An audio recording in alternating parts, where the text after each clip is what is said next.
नमस्कार. आमच्या चॅनल निगुतीमध्ये तुम्हा सर्वांचं मनपूर्वक स्वागत आहे. आज मी हे नवीनच चॅनल सुरू केलेलं आहे आणि मी तुम्हाला काही माझ्या रेसिपीज दाखवणार आहे हे चॅनलच्या थ्रू. सो हा माझा पहिलाच व्हिडिओ आहे जो मी आज अपलोड करत आहे. तर त्यामुळे मी असा विचार केला की आपण गोड पदार्थांनी सुरुवात करावी. सो मी तुम्हाला आज दाखवत आहे रव्याची खीर. तर रव्याची खीर करण्यासाठी आता आपण साहित्य बघूया. तर इथे मी अर्धा लिटर दूध घेतलेलं आहे. तर हे कच्चं दूध आहे जे मी टोपात ओतून घेतलेलं आहे. ते आता मी गरम करायला ठेवते आहे.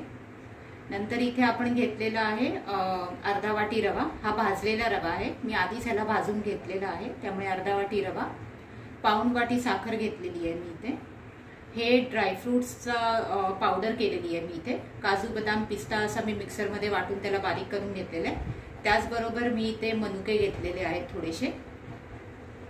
ही आहे वेलची आणि जायफळची पूड घेतलेली आहे. तर ती मी 1-1.5 चमचा घेतलेली आहे. तर असं हे साहित्य आहे. आता आपण रव्याची खीर बनवायला सुरुवात करूया. तर सर्वप्रथम मी इथे दूध तापवायला ठेवते आहे. तर चला आता आपण हे दूध उकळायला ठेवूया.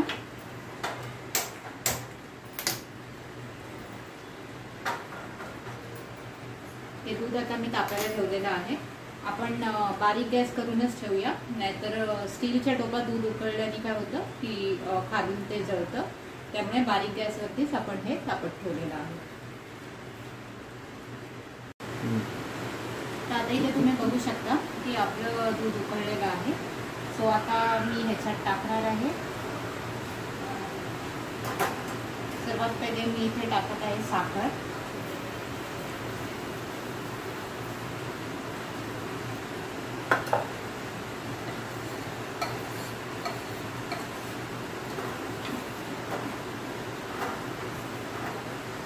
साखर टाकून झाल्यावर मी इथे टाकणार आहे वेलची जायफळ पूड.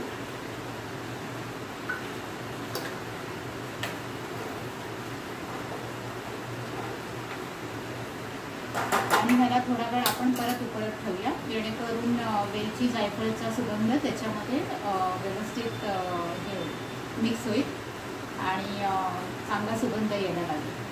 तो सुगंध यायला लागला की मग आपण हे बाकीचं साहित्य टाकूया.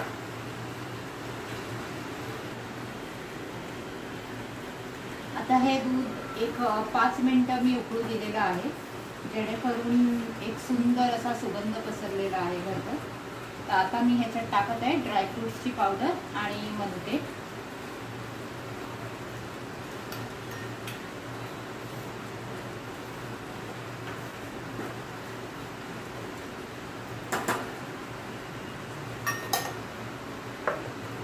आणि मग हे 5 मिनिटांनी पुन्हा थोडंसं उकळायला लागल्यावर आपण ह्याच्यात रवा टाकूया.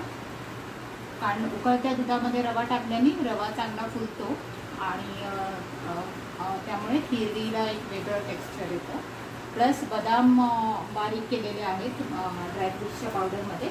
तर बदामाचा जेव्हा रंग सुटायला लागतो तेव्हा खीर थोडीशी अशी ब्राउनिश व्हाईट होते, जेणेकरून त्याचा टेक्स्चर चांगला दिसतो आणि प्लस त्याला चवही चांगली लागते.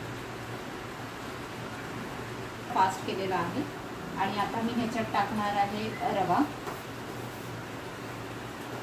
रवा टाकत असताना असं चमच्याने तुम्हाला ढवळत राहायचं. जसं आपण शिऱ्यासाठी करतो तसं खिरीसाठी सुद्धा जेव्हा तुम्ही रवा टाकाल तेव्हा गॅस जरा फास्ट करून हळूहळू रवा टाका आणि असं तुम्ही एका हाताने चमच्याने त्याला ढवळत राहा, जेणेकरून त्याच्या गठ्ठे होणार नाही दुधामध्ये आणि तो रवा दूध उकळत असल्यामुळे तो व्यवस्थित फुगायलाही लागेल. आता सगळं साहित्य मी ह्याच्यात टाकलेलं आहे. तर आता ही खीर मी जवळजवळ 15 मिनिटं उकळत ठेवणार आहे, जेणेकरून ते सगळं साहित्य एकजीव होईल आणि खिरीला चांगला सुगंध व चवही येईल. तो आता मी गॅस बारीक करून 15 मिनिटं त्याला उकळत ठेवतो. तर आता तुम्ही बघू शकता 15 मिनिटं झालेली आहेत. तर खिरीला चांगला रंगही आलेला आहे आणि खीर आपली तयार आहे. सो मी आता गॅस बंद करते. आता आपण ही खीर बाउलमध्ये काढून घेऊया.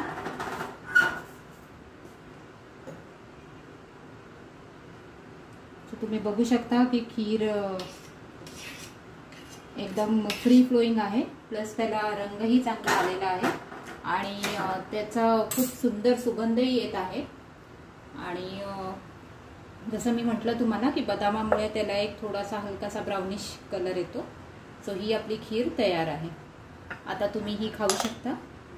जर तुम्हाला हा व्हिडिओ आवडला असेल आणि माझी रेसिपी जर आवडली असेल तर तुम्ही नक्की घरी करून पहा आणि माझ्या व्हिडिओला प्लीज लाईक, शेअर आणि सबस्क्राईबही करा।